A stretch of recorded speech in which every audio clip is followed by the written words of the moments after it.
11ஆம் நூற்றாண்டுல ஒரு புகழ்பெற்ற இறைநேச செல்வர் வாழ்ந்து வந்தார். அவர் பேரு அப்துல்லா ஹிஸ் சௌமை. இப்போ சோவியத் ரஷ்யாவில் உள்ள ஜீலான்கிற நகரத்தோட புறநகர் பகுதியில நீப்புன்னு ஒரு ஊர், அங்கதான் அவர் இருந்தார். அவருக்கு ஒரு ஆப்பிள் தோட்டம் இருந்தது தஜ்லா நதி ஓரத்துல. அந்த தோட்டத்துல அவர் ஒரு நாள் உலாவிக்கிட்டு இருக்கிறார். அந்த சமயத்துல 20 வயசு உள்ள அழகான இளைஞர் ஒருத்தர் அவர் முன்னாடி வந்து நின்னார். என்ன நீங்க மன்னிக்கணும்னார். இவருக்கு ஒண்ணும் புரியல. யாரப்பா நீ என்ன கெடுதல் பண்ணன, நான் எதுக்காக ஒண்ணு மன்னிக்கணும் அப்படின்னு கேட்டார். ஐயா, என் பேரு அபு சாலிஹ் மூசா. இங்க இருந்து 4 கல் தொலைவில் இருக்கக்கூடிய இதே தஜ்லா நதி ஓரத்துல தான் நான் இருக்கிறேன். நேத்து மத்தியானம் எனக்கு ஒரு நல்ல பசி. அந்த நேரம் ஒரு ஆப்பிள் பழம் இந்த நதியில மிதந்து வந்தது. அவசரத்துல அதை எடுத்து சாப்பிட்டதுக்கு அப்புறம் தான் அப்படி செஞ்சது பெரிய தவறுங்கிறத உணர்ந்தேன். ஒரு பொருளுக்கு உரியவர்கள் யாரோ அவங்க அனுமதி இல்லாம அந்த பொருளை சாப்பிடுறது ஹராமான அந்த பழம் வந்து என் வயத்துக்குள்ள போனதுல இருந்து எனக்கு நிம்மதி இல்லை. ராத்திரி பூரா தூங்கவே முடியல. காலையில எழுந்திரிச்சதும் இந்த நதி ஓரமா பாத்துக்கிட்டே வந்தேன். உங்க தோட்டத்தை பார்த்தேன். ஒரு மரத்தோட கிளை வந்து தண்ணியில தொட்டுக்கிட்டு இருக்கிறத பார்த்தேன். அதனால நான் சாப்பிட்ட பழம் இங்க இருந்து தான் வந்திருக்கணும். அந்த பழத்துக்கு உரியவர் நீங்க தான். நீங்க என்ன மன்னிச்சாதான் நான் சாப்பிட்ட பழம் ஹலாலா, குற்றம் நிவர்த்தியா, தயவு பண்ணி மன்னிக்கணும் அப்படின்னு கண்கலங்க கேட்டுக்கிட்டார். இதை கேட்ட இந்த சௌமையை ஆச்சரியத்தோடு அந்த இளைஞரை கூர்ந்து கவனிச்சார். இந்த அளவுக்கு நேர்மையான ஒரு நல்ல மனுஷனை விட்டுறக்கூடாது அப்படின்னு மனசுக்குள்ள முடிவு பண்ணிட்டார். நிமிர்ந்து அந்த இளைஞரை பார்த்தார். இதுக்கு நீ வந்து தண்டனையை ஏத்துக்கத்தான் வேணும்னார். எதுவா இருந்தாலும் ஏத்துக்கிறதுக்கு தயார்னார் அவர். இதுக்கு தண்டனையா 12 வருஷ காலம் நீ இங்க பணிவிடைகள் செய்யணும்னார். பணிவிடை செய்யறது என்னுடைய பாக்கியமா நினைக்கிறேன் அப்படின்னு சொல்லிவிட்டு மகிழ்ச்சியோட அந்த தண்டனையை ஏத்துக்கிட்டார். 12 வருஷம் முடிஞ்சது. அந்த 12 வருஷ காலத்துல அந்த இளைஞரோட வயசும் தகுதியும் வளர்ந்தது. கடைசியில் அந்த பெரியவர் அந்த இளைஞரை கூப்பிட்டார். இத பாருப்பா, இன்னையோட உன் பணிவிடை காலம் 12 வருஷம் முடிஞ்சது. ஆனா தண்டனை இதோட முடிஞ்சுட்டதா நினைக்காத. அது இன்னமும் முடியல. கடைசியா இன்னும் ஒரு தண்டனை பாக்கி இருக்கு. அதை நீ ஏத்துக்கணும்னு. எதுவா இருந்தாலும் ஏத்துக்கிறதுக்கு சித்தமா இருக்கிறேன். எனக்கு ஒரு மகள் இருக்கிறா. அவளுக்கு 2 கண்ணும் தெரியாது, 2 காதும் கேட்காது, 2 காலம் செயல்படாது. அவளை நீ கல்யாணம் பண்ணிக்கணும் அப்படின்னாரு பெரியவர். இதை கொஞ்சமும் ஒரு எதிர்பார்க்கல. திகைச்சார். அடுத்த நிமிஷம் சரி, இதையும் நான் மனப்பூர்வமா ஏத்துக்கிறேன். இறைநேசர் செல்வர் சௌமை அவர்களுடைய புதல்வி பாத்திமாவுக்கும் இளைஞர் அபு சாலிஹ் மூசாவுக்கும் அடுத்த சில தினங்கள்ல முறைப்படி திருமணம் நடந்தது. திருமணத்துக்கு அப்புறம் மணமகளை பார்த்த அந்த இளைஞர் தழிச்சு போட்டார். ஏன்னா அந்த பெரியவர் சொன்னதுக்கு நேர்மாறா இருந்தார். பாத்திமா உடல் குணம் எதுவும் கிடையாது, ரொம்ப அழகா இருந்தாங்க. மறுநாள் சௌமையை அபு சாலிஹை கூப்பிட்டு இதுக்கு விளக்கம் சொன்னாராம். என் மகளுக்கு கண்ணு தெரியாதுன்னு சொன்னதுதான் சொல்லியிருந்த நேரத்தை முன்னாடி சொன்னேன். அது எந்த விதமான தீய காட்சிகளும் அவ கண்ணுக்கு தெரியாதுன்னு தான் அர்த்தம். காது கேட்காதுன்னு சொன்ன தீய விஷயங்களை அவ கேட்க மாட்டான்னு அர்த்தம். கால்கள் செயல்படாதுன்னு சொன்ன வீட்டை விட்டு தீமையான இடங்களுக்கு அவ போக மாட்டான்னு அர்த்தம் அப்படின்னா. 12 வருஷத்துக்கு முன்னாடி உன்னை முதல் முறையா பார்த்தப்பவே உன்னை வந்து என்னுடைய சீடரா மானசீகமா ஏத்துக்கிட்டேன் அப்படிங்கிற விவரத்தையும் சொன்னாராம். இந்த இளைஞர் அபு சாலிஹ் பிற்காலத்துல ஒரு பெரிய ஆன்மீக மேலையா உயர்ந்தார். அந்த தம்பதிகளுக்கு 60வது வயசுல ஒரே ஒரு குழந்தை பிறந்தது. அந்த ஃபாதர் ஜிலானி முஹைத்தீன் ஆண்டகை, அதாவது அந்த குழந்தை தான் ஆன்மீக பேரரசர் முஹைத்தீன் ஆண்டகை. அப்படி வந்து அந்த கதையை சொல்லுவாங்க பழைய இதை. இப்படிப்பட்ட பெரியவர்களுடைய வாழ்க்கை தான் நமக்கு வழிகாட்டணும். எனக்கு ஒரு சிநேகிதன் அவன் சொன்னான், டேய், என்னுடைய மாமனார் கூட தன்னுடைய பொண்ணை எனக்கு திருமணம் பண்ணி கொடுக்கறதுக்கு முன்னாடி ஒரு செய்தியை சொன்னார். பொய்யின்னு அப்புறமா தான் தெரிஞ்சது அப்படின்னு. என்ன சொன்னாருன்னு கேட்டோம். என் பொண்ணு மாசத்துக்கு ஒரு தடவை ஏதாவது கோவம் வந்தா கையில கிடைக்கிறத எடுத்து உங்க மேல எரிவா, நீங்க தான் அனுசரிச்சு நடந்துக்கணும்னு சொன்னார் அப்படின்னா. அப்படி அவர் சொன்னது பொய்யா அப்படின்னு கேட்டேன். ஆமா, அவர் மாசம் ஒரு தடவைன்னு அவர் சொன்னது பொய், தினம் ஒரு தடவை அப்படி செய்யறா, இதுதான் உண்மை அப்படின்னா. என்னை தேடி ஒருத்தர் வந்தார். எனக்கு ரொம்ப நாளா ஒரு சந்தேகம், அதுக்கு உங்களை கேட்டு விளக்கம் பெறணும்னு வந்திருக்கிறேன்னார். என்ன உங்க சந்தேகம்னு கேட்டேன். யாரு என்ன பார்த்தாலும் உடனே முகத்தை திருப்பிட்டு போடுறாங்க சார், அதுக்கு என்ன காரணம்னு எனக்கு தெரியல, அதுதான் உங்களை கேட்டு தெரிஞ்சுக்கலாம்னு வந்திருக்கிறேன்னார். உங்களுக்கே தெரியலன்னா எனக்கு எப்படி தெரியும்னு, இருந்தாலும் உங்களுக்கு அனுபவம் இருக்குமேன்னார். அது சரி, உங்ககிட்ட பிரியமா பேசுற நண்பர்களே கிடையாதா அப்படின்னு கேட்டேன். அப்படி யாருமே இல்லைங்க அப்படின்னார். அப்படின்னா உங்ககிட்ட தான் ஏதோ குறை இருக்கு, உங்க பழக்க வழக்கத்தை கொஞ்சம் மாத்திக்கிட்டா எல்லாம் சரியா போடும் அப்படின்னா. என்ன செய்ய சொல்றீங்கன்னார். உங்களுக்கு நிறைய நண்பர்கள் தேவைன்னு, கிடைக்க மாட்டேங்கிறாங்களேன்னார். அதுக்கு சில வழிகள் இருக்குன்னு. அப்படியானார். அதிகமா நமக்கு நண்பர்கள் கிடைக்கணும்னா அதுக்குன்னு சில உத்திகள் இருக்கிறதாக அமெரிக்க எழுத்தாளர் ஒருத்தர் சொல்லியிருக்கிறார். சரி, அப்படி அவர் என்னதான் சொல்லியிருக்கிறார் அப்படின்னா வரிசையா சொல்றேன் கேட்டுங்க அப்படின்னு சொல்லி அவர்கிட்ட சொல்ல ஆரம்பிச்சேன். அதாவது முதல்ல நாம தெரிஞ்ச வேண்டியது என்னன்னா, எப்ப பார்த்தாலும் நம்மளை பத்தியே பேசிட்டு இருக்க கூடாது. நமக்கு எதிரில் உட்கார்ந்து இருக்கிறவங்க நிறைய பேசுறதுக்கு வாய்ப்பு கொடுக்கணும். அவர் பேசுற விஷயம் எதுவா இருந்தாலும் எப்படி இருந்தாலும் ஆமா நல்லது அப்படின்னு சொல்லி ஏத்துக்கணும். இது முதல் கருத்து. ரெண்டாவது என்ன சொல்றாங்கன்னா, கூடுமான வரைக்கும் யாருகிட்டையும் அனாவசியமா வாதம் பண்ணிட்டு இருக்க கூடாது. மூணாவது கருத்து என்னன்னா, எந்த பிரச்சனையையும் அடுத்தவங்க கண்ணோட்டத்திலேயே பார்க்கணும், நம்ம பார்வையிலேயே பார்த்துட்டு இருக்க கூடாது. எப்பொழுதுமே அடுத்தவங்களுடைய மனோபாவத்தை நாம புரிஞ்சு வச்சுக்கிட்டோம்னா நம்மளை யாராலும் ஜெயிக்க முடியாது. நாலாவது கருத்து என்ன சொல்றாங்கன்னா, ஒருத்தர்கிட்ட பேச ஆரம்பிக்கும் பொழுது இயல்பா அன்பா ஆரம்பிக்கணும். இப்போ உதாரணத்துக்கு ஒன்று சொல்லணும்னா, உங்களுக்கு இந்த சட்டை ரொம்ப பொருத்தமா இருக்குது அப்படின்னு ஆரம்பிக்கலாம். அதை விட்டுட்டு இன்னைக்கு என்ன சார் என்ன அம்போன்னு விட்டுட்டு போயிட்டீங்க அப்படின்னு ஆரம்பிக்க கூடாது. ஐந்தாவது விஷயம், நம்முடைய தவறுகளை தயக்கம் இல்லாம ஒத்துக்கணும், அப்படி ஒப்புக்கொள்ள கூச்சப்படக்கூடாது. ஆறாவது கருத்து என்னன்னா, அடுத்தவங்க அபிப்பிராயங்களுக்கு மதிப்பு கொடுக்கணும். நீங்க சொல்றது தப்பு சார் அப்படின்னு முகத்தில் அடிச்சது மாதிரி பேசக்கூடாது. ஏழாவது கருத்து என்ன சொல்றாங்க, நம்முடைய கருத்து என்னவோ அதை எதிராளியின் வாயிலிருந்து வரவழைக்கணுமா. அப்படி வரவழைக்கிறதுக்கு நாம முயற்சி பண்ணணும், அதுக்கு தகுந்த மாதிரி நாம பேசணும். எட்டாவது குறிப்பு என்னன்னா, சில பேர் எப்ப பார்த்தாலும் சவால் விட்டுக்கிட்டே இருப்பாங்க, அனாவசியமா சவால் விடக்கூடாது. ஒன்பதாவது யோசனை, நம்ம யோசனையை புதிய முறையில சொல்லி பார்க்கலாம். மற்றவர்கள் சொல்லுகிற யோசனையை ஏத்துக்கணும். அந்த யோசனை மகா மோசமானதா இருந்தா கூட அதை ஏத்துக்கிற மாதிரி கூட நடிக்கலாம், அதுல ஒண்ணும் தப்பு இல்லை. பத்தாவது குறிப்பு ரொம்ப முக்கியமானது, அதாவது அனாவசியமா பொய் சொல்லக்கூடாது. அப்படி எப்பொழுதாவது பொய் சொல்ல வேண்டிய அவசியம் ஏற்பட்டா பெரிய பொய்யா சொல்லணும், அதை நம்பும்படியா சொல்லணுமா. இதெல்லாம் அந்த நிபுணர் சொல்ற கருத்து தான். சில சமயம் தேவைப்பட்டா பொய்ய கூட உண்மையா மாத்திக்கலாமா. அது எப்படி பொய்ய உண்மையா மாத்துறது அப்படின்னா, இப்ப எனக்கு கார் ஓட்ட தெரியும்னு நண்பர்கள் கிட்ட ஒரு பொய்யை சொல்லிவிட்டீங்கன்னு வைங்களேன், நண்பர்கள் நிஜமாவே ஒரு காரை கொடுத்து ஓட்டுன்னு சொல்றதுக்கு முன்னாடி ஏதாவது ஒரு டிரைவிங் ஸ்கூல்ல சேர்ந்து கார் ஓட்ட கத்துக்கலாமே. இதுதான் இந்த பொய்ய உண்மையா மாத்துறது. இது ஒரு உதாரணம், அவ்வளவுதான். இது மாதிரி பல பொய்களை உண்மையாக்க முடியும். அப்படி பொய்ய உண்மையாக்கி கூட சில பிரச்சனைகளை தீர்த்துற முடியும். 11வது குறிப்பு என்ன சொல்லுதுன்னா, உயர்ந்த நோக்கங்களை மட்டுமே வெளியில பேசணும். உள் மனசு எவ்வளவு ஒட்டடை படிஞ்சு கிடந்தாலும் பரவாயில்ல. 12வது குறிப்பு, நல்ல நண்பர்களை தேடித்தான் பெறணும், அவங்க அவ்வளவு சுலபமா கிடைச்சிட மாட்டாங்க. இவ்வளவும் அனுபவசாலிகள் சொல்லி இருக்கிற குறிப்புகள். இந்த ஆலோசனைகளின்படி நடந்தா நமக்கு நல்ல நண்பர்கள் கிடைப்பாங்க. அதுக்கப்புறம் நமது வாழ்க்கை வெற்றி இருக்கிற திசையை நோக்கி வேகமா நகர ஆரம்பிக்கும். இந்த காலத்திலேயே நல்ல நண்பர்கள்லாம் எத்தனையோ பேர் உண்டு. ஒருத்தர் ரொம்பவும் கவலையோட நின்றுட்டு இருந்தார், கண்கள் கலங்கி போயிருந்தது, கிட்டத்தட்ட அழுதுகிட்டு இருந்தார். ஏன் சார் இப்படி அழறீங்க, என்ன ஆச்சு உங்களுக்குன்னு கேட்டேன். ஒரு மெதுவா கண்ணை தொடச்சிக்கிட்டு, என்னுடைய நண்பன் ஒருத்தன் ஒரு நாள் கோவத்துல என்னை பார்த்து உன்னோட ஒரு வருஷத்துக்கு பேச மாட்டேன் போன்னு சொல்லிவிட்டான், சபதம் போட்டுட்டான் அப்படின்னாரு. அதுக்காக அப்படி கவலைப்படுறீங்கன்னு கேட்டேன். அவரு சொன்னார், நான் அதுக்காக கவலைப்படல சார், அந்த ஒரு வருஷ கேடு என்னோட முடியுது, நான் அதை நினைச்சு எழுதிட்டு இருக்கிறேன் அப்படின்னா. இப்படிப்பட்ட நண்பர்களும் உண்டு. அதனால நல்ல நண்பர்களா பார்த்து நமக்கு சேர்த்துக்கிட்டோம்னா நம்ம வாழ்க்கையில எந்த முயற்சி எடுத்தாலும் அதுல சுலபமா வெற்றி கிடைக்கும். ஒருத்தர் ரொம்ப கவலையோட வந்தார்.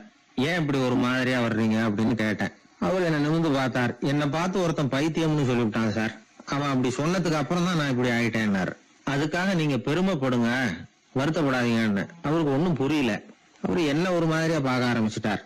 நான் உடனே ஓஷோ சொல்லி இருக்கிற சில கருத்துக்களை அவர்கிட்ட எடுத்து சொன்னேன். இத பாருங்க, இந்த உலகத்துல பல பெரிய மேதாவிகள்லாம் சாதாரண மக்கள் கண்ணுக்கு பைத்தியமா தான் தெரிஞ்சிருக்கிறாங்க அப்படின்னு விவரத்தை சொன்னேன். ஏன்னா மத்தவங்க மாதிரி அவங்க கவலைப்படுறது இல்ல, எதுக்கும் இறுக்கம் அடையறது இல்ல, சாவை கண்டு பயப்படுறது இல்ல, அற்பமான மகிழ்ச்சிக்கு ஆசைப்படுறது இல்ல. அவங்க முழுமையா வாழறாங்க. மத்தவங்கள இது பாதிக்குது. ஏன்னா இவங்களால அவங்க மாதிரி அலட்டிக்காம இருக்க முடியறது இல்ல, அதனால வெறுக்க ஆரம்பிச்சு விடுறாங்க. அவன் கிடக்குறான் பைத்தியக்காரன் அப்படின்னு சொல்லி அவங்களுக்குள்ளேயே ஆறுதல் அடையறதுக்கு முயற்சி பண்றாங்க. இதுதான் இன்னைக்கு உலகத்துல நாம பாத்துக்கிட்டு இருக்கிறது. ஆனா ஒரு உண்மை என்ன தெரியுமா, இந்த உலகத்துல பைத்தியக்காரர்களும் புத்தி சுவாதீனம் இல்லாதவங்களும் தான் மகிழ்ச்சியாவும் கொண்டாட்டமாவும் இருக்க முடியும். அதனால நமக்கெல்லாம் புத்தி சுவாதீனத்துடன் கூடிய ஒரு பைத்தியக்காரத்தன்மை இருக்கிறது நல்லதுதான். அப்படி இருந்தாதான் வாழ்க்கையை கொண்டாட முடியும். ஒரு மனநல மருத்துவமனையில ஒருத்தர் சிகிச்சைக்காக சேர்ந்திருந்தார். சேர்ந்து ஒரு வருஷம் ஆச்சு. தான் குணமாயிட்டோங்கிறது அவருக்கு தெரிஞ்சு போச்சு. டாக்டர் கிட்ட விவரத்தை சொன்னார். இது மாதிரி எனக்கு மனசுல தோணுதுங்க, நான் தெளிஞ்சுட்டேன் போல இருக்கு அப்படின்னு அவர் சொல்லியிருக்கிறார். அவரும் சொன்னார், நீங்க சொல்றது சரியாதான் இருக்கும், இருந்தாலும் உங்களை இங்கேயே வச்சிருந்து சில சோதனைகள் எல்லாம் பண்ணி பார்த்துட்டு அதுக்கப்புறம் வீட்டுக்கு அனுப்புறோம் அப்படின்னார். சரிங்கன்னார் அவரு. அதே மாதிரி அவரை மேற்கொண்டு கொஞ்ச நாள் தங்க வச்சு சோதனைகள் எல்லாம் பண்ணி பார்த்துட்டு இவர் சொல்றது உண்மைதான்னு தெரிஞ்சது. இவர் புத்தி சுவாதீனம் சரியா இருந்தது, இவர் நல்ல நிலைமைக்கு வந்துட்டாருங்கிறது டாக்டருக்கு புரிஞ்சது. அதுக்கப்புறம் சரி, நீங்க சொன்னது சரி, இனிமே நீங்க வீட்டுக்கு போகலாம் அப்படின்னு சொல்லி அனுப்பி வச்சார். இவர் வீட்டுக்கு வந்துட்டார். அதுக்கப்புறம் இவர் தன்னுடைய அனுபவங்களை சொன்னாராம். எப்படி இருந்தது மருத்துவமனை வாழ்க்கை அப்படின்னு கேட்டிருக்கிறாங்க நண்பர்கள்லாம். அப்போ இவர் சொன்னாராம், இத பாருங்க, நான் 1 வருஷம் பைத்தியங்களோட பைத்தியமா வாழ்ந்தேன். அதுல கொஞ்சம் கூட எனக்கு சிரமம் தெரியல. அந்த 1 வருஷமும் 1 வினாடியா போனது மாதிரி இருக்குது. ஆனா நான் புத்தி தெளிஞ்சதுக்கு அப்புறம் 1 வாரம் அவங்களோட இருந்தேன் பாருங்க, அந்த 1 வாரம் தான் எனக்கு ஒரு யுகமா தெரிஞ்சது. அவ்வளவு கஷ்டப்பட்டேன் அப்படின்னாராம். அதனால ஒரு கூட்டத்திலிருந்து வேறுபட்டு வாழறதுங்கிறது கொஞ்சம் சிரமம் தான். பைத்தியங்களுக்கு மத்தியில பைத்தியமா இருந்துடலாம், பைத்தியங்களுக்கு மத்தியில புத்தி சுவாதீனம் உள்ளவனா இருக்கிறதுக்கு ரொம்ப சாமர்த்தியம் தேவைப்படுது. அதனாலதான் இந்த உலகத்துல நாம வாழும் பொழுது மற்றவர்களை அனுசரிச்சு வாழணும். பைத்தியங்களுக்கு மத்தியில பைத்தியமா இருந்தாதான் சுகம் அப்படிங்கிறது தான் இவங்க சொல்ல வர்ற உண்மை. ஹிட்லர் ஒரு சமயம் ஒரு பைத்தியக்கார ஆஸ்பத்திரிக்கு போனாராம் பார்வையிடறதுக்காக. மன நோயாளிகளை எல்லாம் வரிசையா நிறுத்தி வச்சிருந்திருக்கிறாங்க. அவர் வந்த உடனே எல்லாரும் ஹிட்லர் வாழ்கன்னு கத்தணும் அப்படின்னு அங்க உள்ள டாக்டர் சொல்லி வச்சிருக்கிறார். ஏற்கனவே சொல்லி வச்சிருக்காரு, ஹிட்லர் வரப்போறார், வந்தது எல்லாரும் ஹிட்லர் வாழ்கன்னு நீங்க சொல்லணும், கத்தணும் சொல்லி வச்சிருக்காரு. சரின்ட்டு நிக்கிறாங்க. ஹிட்லர் வந்தார். சொல்லி வச்சது மாதிரி எல்லாரும் கத்துனாங்க, ஹிட்லர் வாழ்கன்னு. ஒருத்தர் மட்டும் கத்தாம அமைதியா நின்றுட்டு இருந்தார். ஹிட்லர் அவர்கிட்ட போய், ஏன் நீங்க மட்டும் ஹிட்லர் வாழ்கன்னு சொல்லாம நிக்கிறீங்கன்னார். அதுக்கு அவர் மெதுவா, நான் பைத்தியக்காரன் இல்ல, டாக்டர் அப்படின்னாராம்.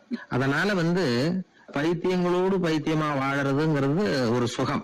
இந்த உலகத்துல ஏற்கனவே நான் சொன்னது மாதிரி பைத்தியக்காரர்களும் புத்தி சுவாதீனம் இல்லாதவங்களும் தான் மகிழ்ச்சியாகவும் கொண்டாட்டமாகவும் இருக்க முடியும்.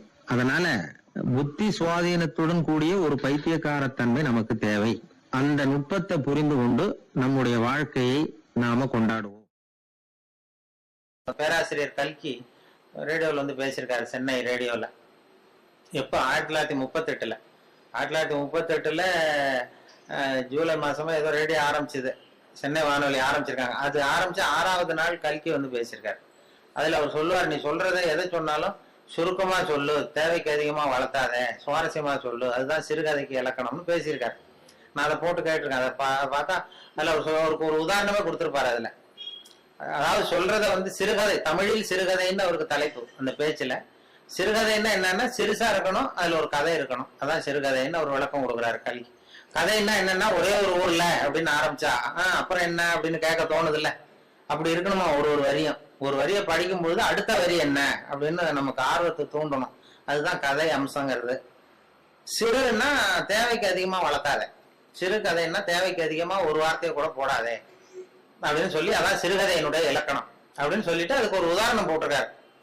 சிறுகதை இலக்கணம் என்னன்னா, அதாவது ஒரு நாள் காஞ்சிபுரம் உபய வேதாந்த தேசிக சுவாமிகள் தன் வீட்டு வேலைக்காரன் குப்பனை கூப்பிட்டு, அடே குப்பா, நீ உடனே ஸ்ரீபெரும்புதூர் ஓடி போய் அங்கே இருக்கிற திருவேங்கடாச்சாரியை சந்தித்து, திருக்குடந்தையில இருந்து இங்கே வந்திருக்கிற திருநாராயண ஐயங்கார் சுவாமிகள் திருக்கோவில் ஆராதனைக்கு திருத்துழாய் எடுத்து திரும்புகையில் திருக்குளத்தில் திருப்பாசி வழுக்கவே திருவடி தவறி விழுந்தார் என்று சொல்லிவிட்டு வா அப்படின்னு குப்பன்ட்ட வேலைக்காரன்ட்ட சொல்லிவிட்டு, என்னடா சொல்லிருவியா, நான் சொன்னதானே, சொல்லிடுறேன் சாமி எனக்கு தெரியும் இருக்கான். எப்படி சொல்லுவதை என்கிட்ட ஒரு தடவை இங்க சொல்லி காட்டுன்னு இருக்காரு. அப்ப அந்த அவன் சொன்னான், குப்பை என்ன சாமி, கும்மோனதா சாமி குட்டையில ஒண்ணான்னு சொல்லணும், அவ்வளவுதானே.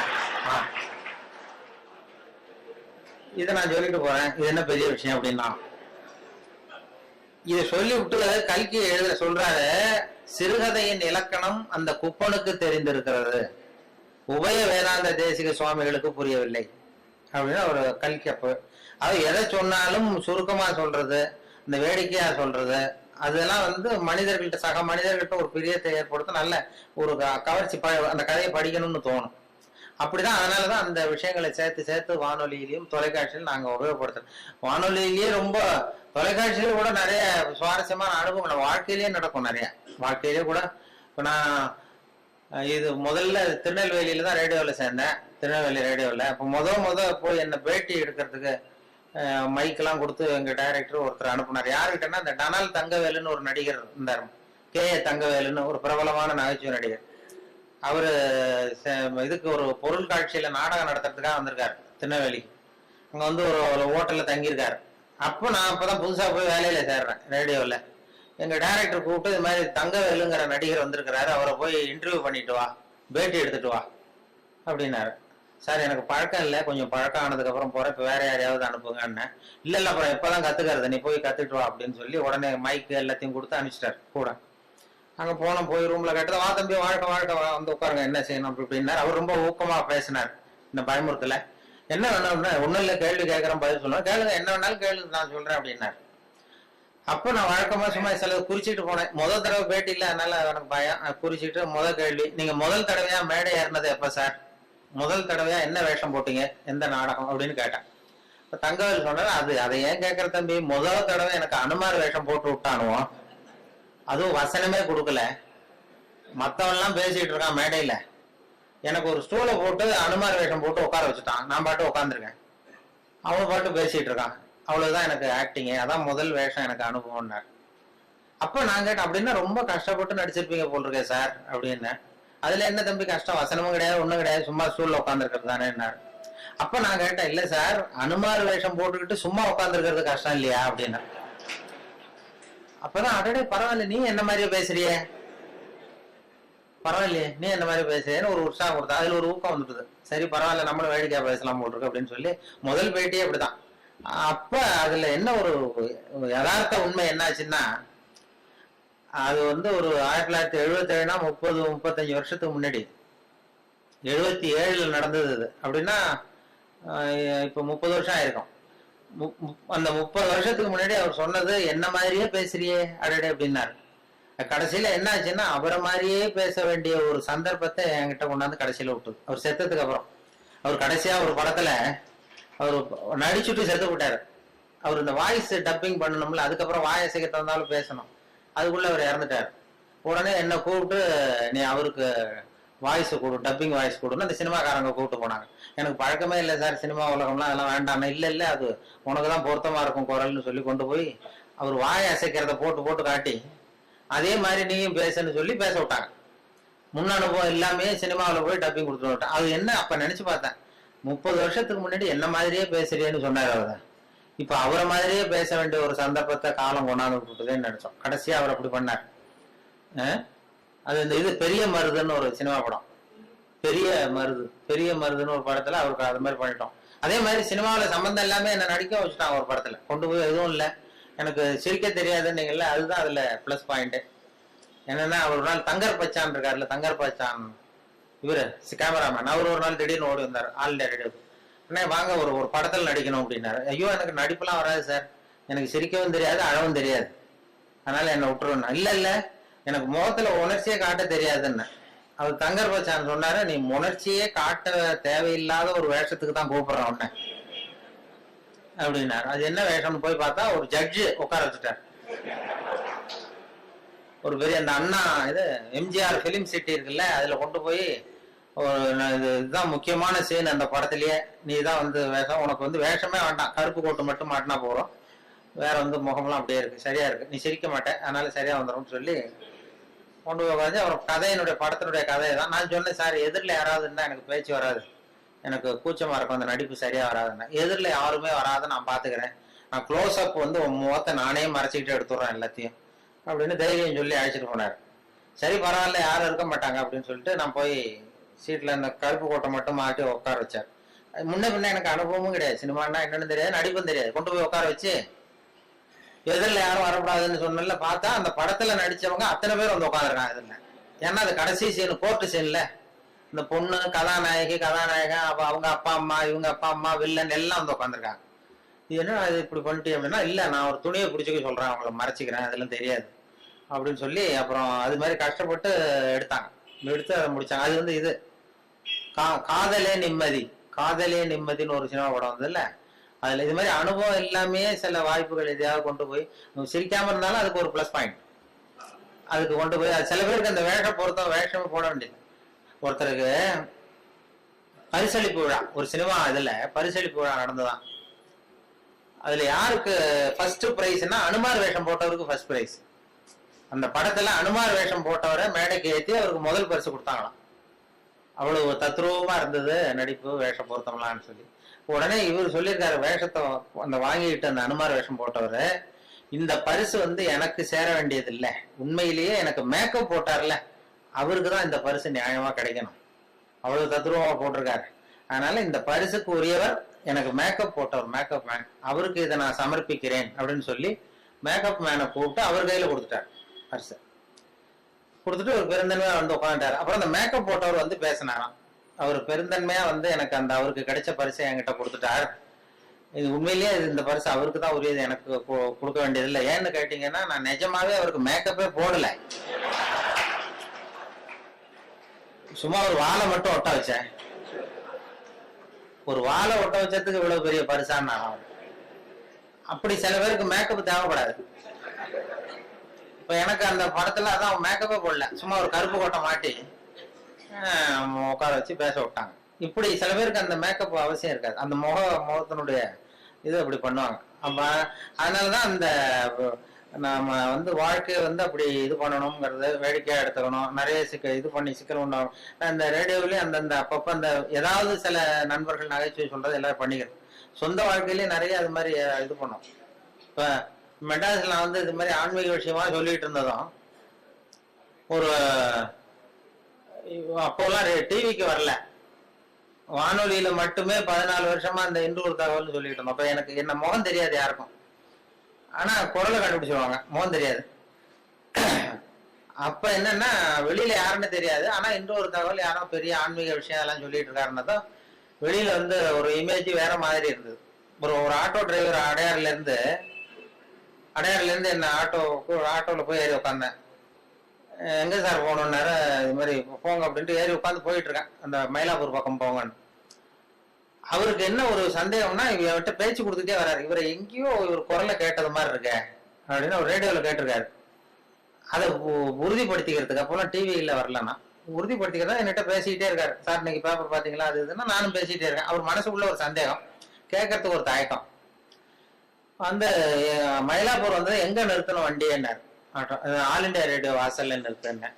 அவர் புரிஞ்சுக்கிட்டார், ஆஹா இவர் தான் நம்ம தேடின ஆள் அப்படின்னு. ஆல் இண்டியா ரேடியோ கேட்டுக்கிட்ட கொண்டு போய் நிறுத்தி இறங்கினதும் நான் காசை கொடுத்துட்டு உள்ள போனேன்.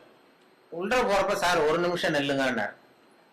என்னப்பா, இந்த ரேடியோவில் ஒருத்தர் இன்று ஒரு தகவல்னு சொல்லிட்டு இருக்காரு, அது நீ தானா அப்படின்னா. ஆமா நான் தான் அப்படின்னு. அப்படியே அதிர்ச்சி ஆனது மாதிரி பார்த்தாரு. என்ன பார்த்துட்டு என்ன சார் பேண்ட் எல்லாம் போட்டிருக்கீங்க அப்படின்னாரு. என்னப்பா இது இல்ல சார், நான் தாடி எல்லாம் வச்சுக்கிட்டு இருப்பீங்கன்னு நினைச்சேன், தாடி வச்சுக்கிட்டு ஒரு காவி வேஷ்டி கட்டிக்கிட்டு இருப்பீங்கன்னு நினைச்சேன். ஆனா அது மாதிரி அந்த முகத்தை பார்க்காதப்ப அந்த அப்படி ஒரு இமேஜ் உண்டு பண்ணும். ஒரு அம்மா ஒரு நாள் ஒரு பொண்ணை கூப்பிட்டுட்டு என்கிட்ட ஆசீர்வாதம் வாங்க வந்துட்டு ஆல் இண்டியா ரேடியோக்கு வந்து வேலூர் பக்கத்துல இருந்து ஒரு நாள் சாயந்தரம் 5 மணிக்கு என் கூட வேலை பார்க்கறவங்க எல்லாம் இதுல வந்து கேசினோல ஒரு அருமையான இங்கிலீஷ் படம் போட்டிருக்கான், வா போய் பார்ப்போம்னு எனக்கு கூப்பிட்டு இருக்கிறாங்க நண்பர்கள். அலுவலகத்துல வேலை பார்க்கறேன், சரின்னு புறப்பட்டு இருக்கேன் சினிமாவுக்கு. அப்ப யாரோ ஒரு அம்மா வந்திருக்குது உன்னை தேடின்னு ரிசப்ஷன்ல இருந்து சொல்றாங்க. யார் இந்த நேரத்துலன்னா ஏதோ வேலூர் பக்கத்துல இருந்து வந்திருக்கிறாங்க 2 பேரு. அப்புறம் வர சொல்லு அப்படின்னு பார்த்தா வந்ததும், சார் இந்த இன்று ஒரு தகவல் சொல்றது யார், நான் தான் அப்படின்னேன். உங்களை தான் சார் பார்க்க வந்தோம் அப்படின்னா. என்னம்மா பண்ணணும் அப்படின்னா, என் பொண்ணுக்கு ஆசீர்வாதம் பண்ணணும் சார், நாங்க சினிமாவுக்கு புறப்பட்டு இருக்கோம் இங்கிலீஷ் படத்துக்கு, நீங்க என்னம்மா தப்பா நினைச்சிட்டு வந்துட்டீங்கன்னு நினைக்கிறேன். இல்ல சார் உங்ககிட்ட தான் ஆசீர்வாதம் வாங்கணும்னது. இல்லம்மா நான் வந்து சொந்தமா எதுவும் சொல்லல, பெரியவங்க சொல்ற கருத்தை வந்து ரேடியோவில் சொல்லிட்டு இருக்கேன், அதனால என்னையே பெரிய மகானா நினைச்சிட்டு நீங்க வந்துட்டீங்க, அதனால நீங்க நினைச்சது தப்பு அப்படின்னு. இல்ல சார் உங்களை பத்தி உங்களுக்கு தெரியாது சார், எங்களுக்கு தான் தெரியும். இப்ப என்ன பண்ணணும்னு விபூதி பூசி விடுங்க சார், என் பொண்ணுக்கு சீக்கிரம் கல்யாணம் ஆகணும், விபூதி பூசி விடுங்க சார் அப்படின்னு. விபூதி நானே பூசலியம்மா, எங்க இருந்து கொண்டு வரணும்னா நானே கொண்டு வந்திருக்கேன் சார் கையோட. உடனே சரின்னு அது பொத்துன்னு காலில் விழுந்தது. உடனே அவங்ககிட்ட விபூதி வாங்கி பூசிட்டு உனக்கு சீக்கிரம் கல்யாணம் ஆயிடும் போயிட்டு வாமா அப்படின்னு அனுப்பிச்சிட்டேன். அனுப்பிச்சது என் கூட இருக்கிற பசங்க எல்லாம் இருக்கிறாங்கல்ல ரேடியோவில் வேலை பார்க்குறான், அவெல்லாம் என்ன ரொம்ப விஷமத்தனமா பாக்குறான். நாங்கெல்லாம் 10 வருஷம் 15 வருஷமா ரேடியோவில் வேலை பார்க்குறோம், நீ வந்து 5 வருஷம் தான் ஆச்சு, அதுக்குள்ள வந்து ஆசீர்வாதம் பண்ண ஆரம்பிச்சுட்டியே அப்படின்னு இது பண்ணா. இருக்கட்டப்பா அப்படின்னு அவரும் போயிட்டோம். அப்புறம் பார்க்க ஒரு 2 மாசம் கழிச்சு அந்த அம்மா வந்து சார் உங்க ஆசீர்வாதத்தினால கல்யாணம் நிச்சயமாயிட்டுது சார் அப்படின்னு. ஆஹா நமக்கு ஏதோ பெரிய அருள் இருக்குன்னு நான் உடனே முடிவு பண்ணிட்டு சரி ஏதோ விஷயம் இருக்கு, நம்ம ரிட்டையர் ஆனதுக்கு அப்புறம் ஒரு ஆசிரமம் ஒண்ணு போட்டுடலாம் அப்படின்னு சொல்லி. அப்படின்னா அப்ப கூட சினிமாவுக்கு வந்தவன் அப்படி ஒரு ஐடியா இருந்தா என்ன சிஷ்யனா சேர்த்துக்கிடாங்கிறான். இப்படி பண்ணிட்டு அப்ப அந்த மாத்திருபூதம்னு ஒரு டாக்டர் இருக்காருல்ல, அவர் வந்தார். அவர் இப்ப இல்ல, இந்த மாத்திருபூதம் இந்த டிவிலாம் வருவார், அவர் ரேடியோவுக்கு அடிக்கடி வருவார். நான் அவர்கிட்ட கேட்டேன், சார் இது மாதிரி அவர் மனோதத்துவ டாக்டர், நான் ஒரு பொண்ணுக்கு வந்து விபூதி பூசி விட்டேன் சார், அதுக்கு வந்து கல்யாணம் நிச்சயம் ஆயிட்டுது, நான் ஆசீர்வாதம் பண்ணி 1 மாசத்துலயே கல்யாணம் நிச்சயம் ஆயிட்டுது அப்படின்னா எனக்கு ஏதாவது அருள் இருக்கா அப்படின்னு கேட்டேன் அவர்கிட்ட. சைக்காலஜில என்ன சொல்றீங்க அப்படின்னு. அவரு வேடிக்கையா சொன்னார், இந்த பார் கல்யாணம் ஆகிற வரைக்கும் உள்ள பிரச்சனை எல்லாம் நீ பாத்துக்கோ, அதுக்கப்புறம் ஏதாவது பிரச்சனை இருந்தா என்கிட்ட சொல்லு அப்படின்னா.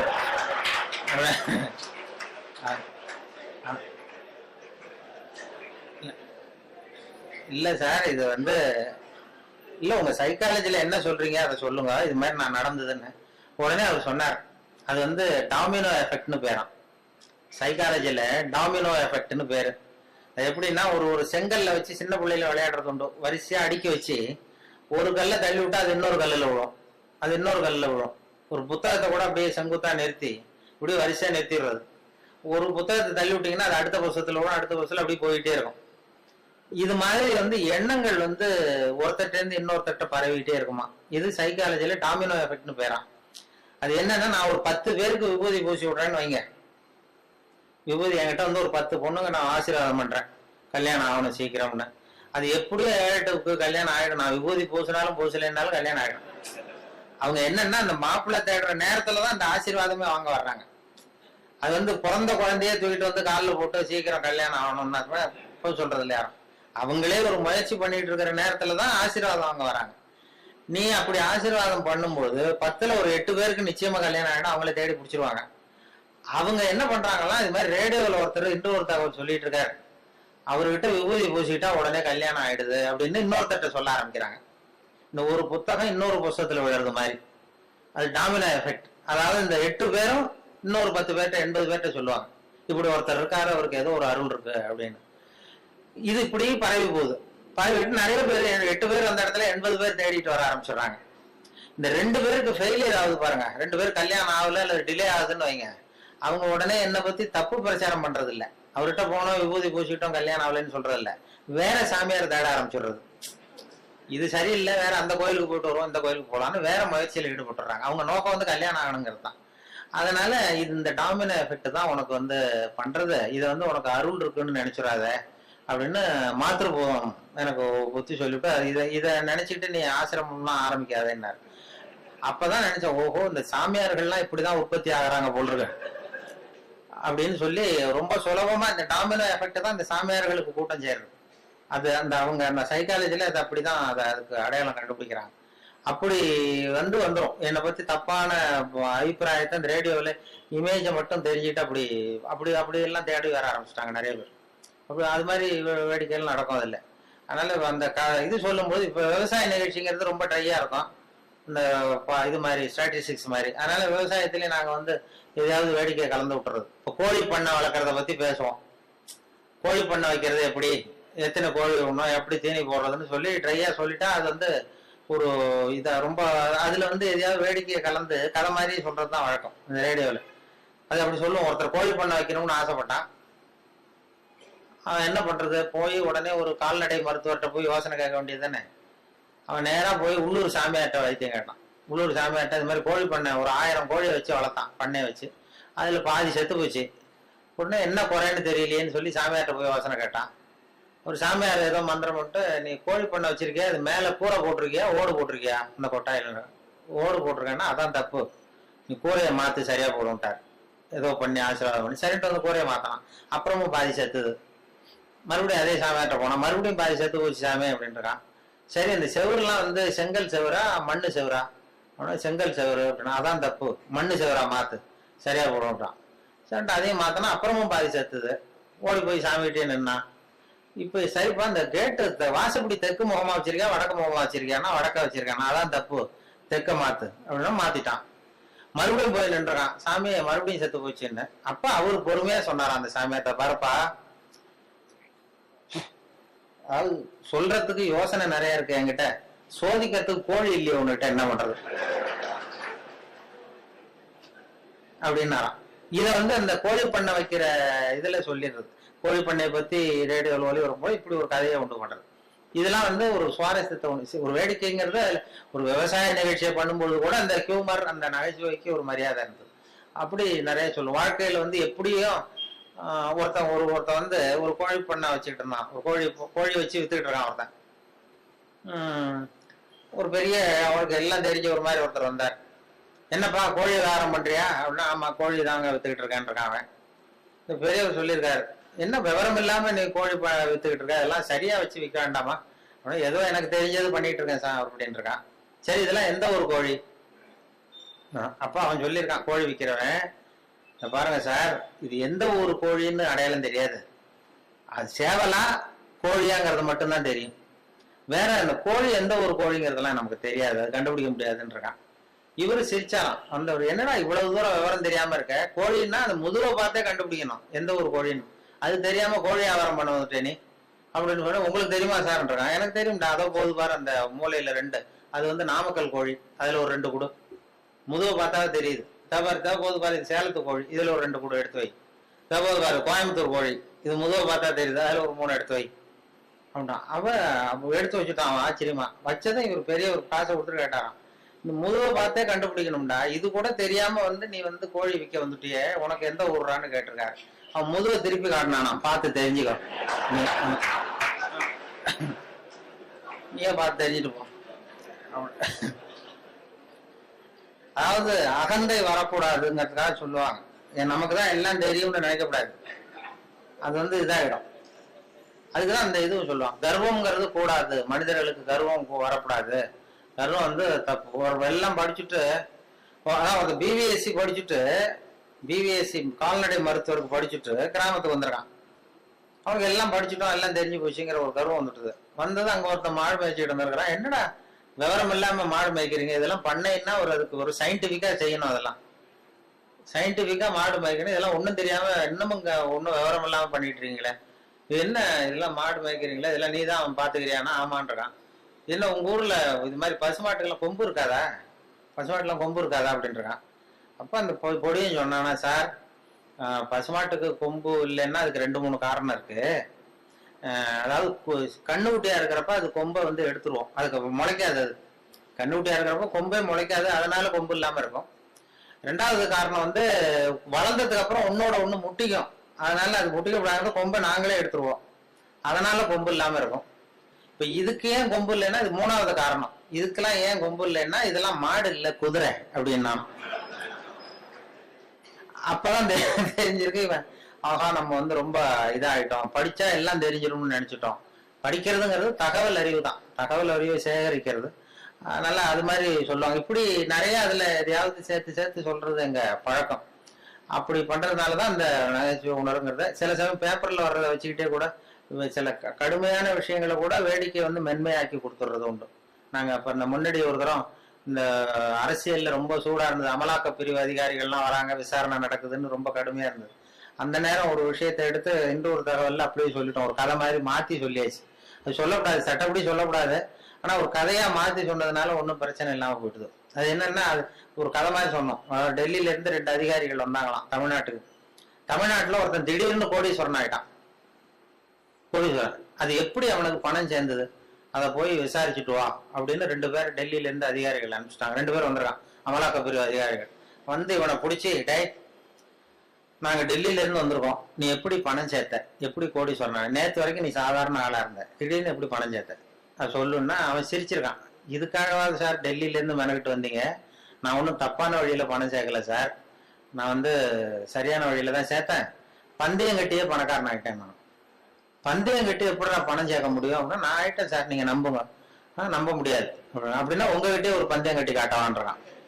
விசாரிக்க வந்தவங்கிட்ட என்னடா பந்தயம், இதை பாருங்க, இது என் கண்ணு, இது என் பல்லு, என் கண்ணை என் பல்லாலேயே கடிக்கிறேன், எவ்வளவு பந்தயம்ன்றான். 100 ரூபாய் எடுத்து வச்சானா விசாரிக்க, 100 ரூபாய் இது ப்ரூவ் பண்றான் அப்படின்னு. அப்படியே ஒரு கண்ணை எடுத்துட்டான், அது பளிங்கு கண்ணு, ஏற்கனவே பளிங்கு கண்ணை வச்சிருக்கான், அதை எடுத்து கடிச்சுட்டான். வந்தவன் 100 ரூபாய் விட்டுட்டு நிக்கிறான்.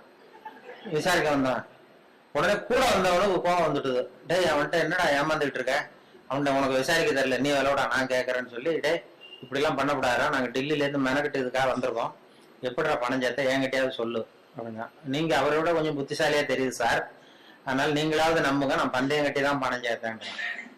நம்ப முடியாதுன்றான். அப்படின்னா உங்ககிட்ட இன்னொரு பந்தயம் கட்ட வேண்டாம். வேண்டாம்ப்பா, என்ன என் ஆளுதான் ஏமாத்திட்டியே.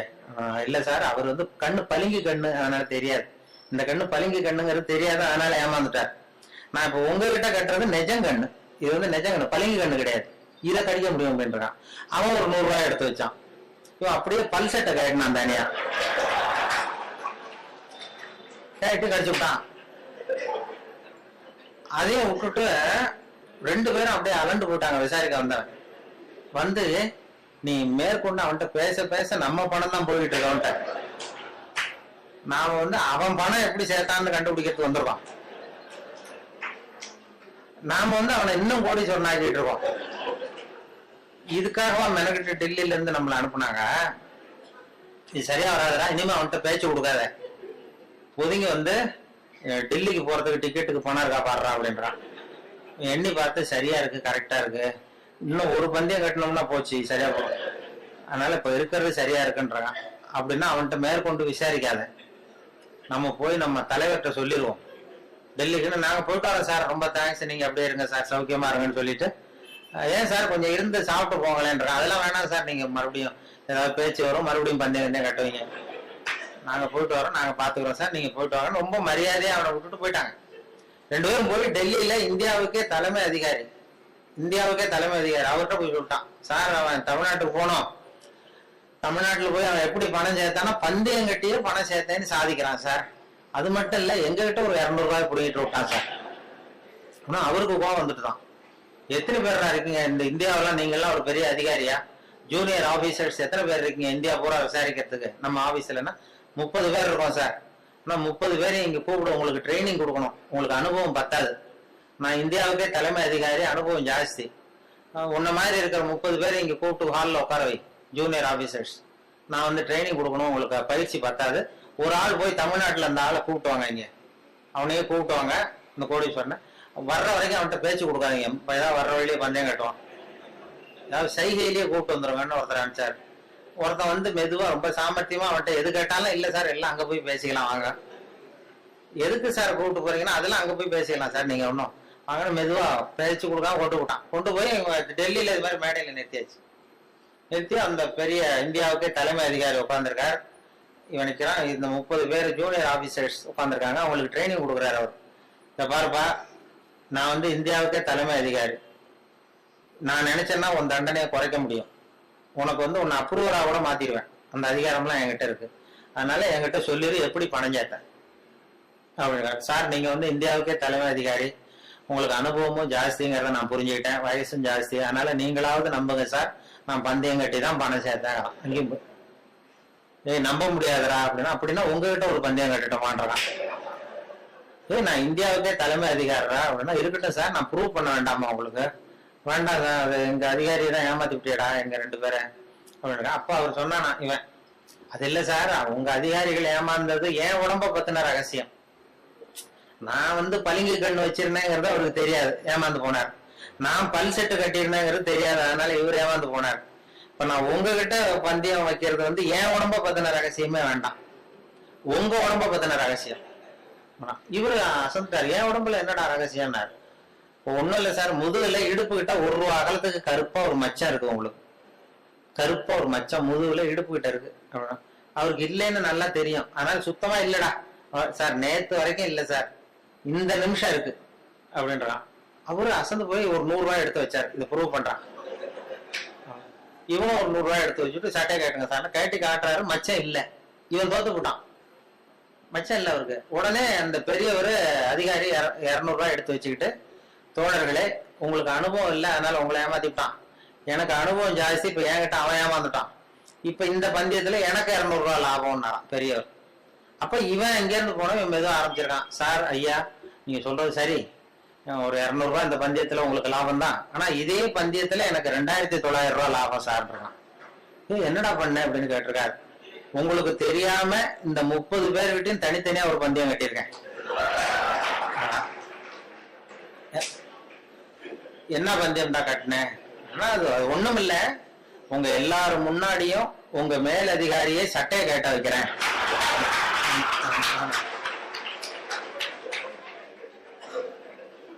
அதனால சரியா போச்சு சார், 2900 ரூபாய் கொடுங்க சார் வாங்கிட்டான்.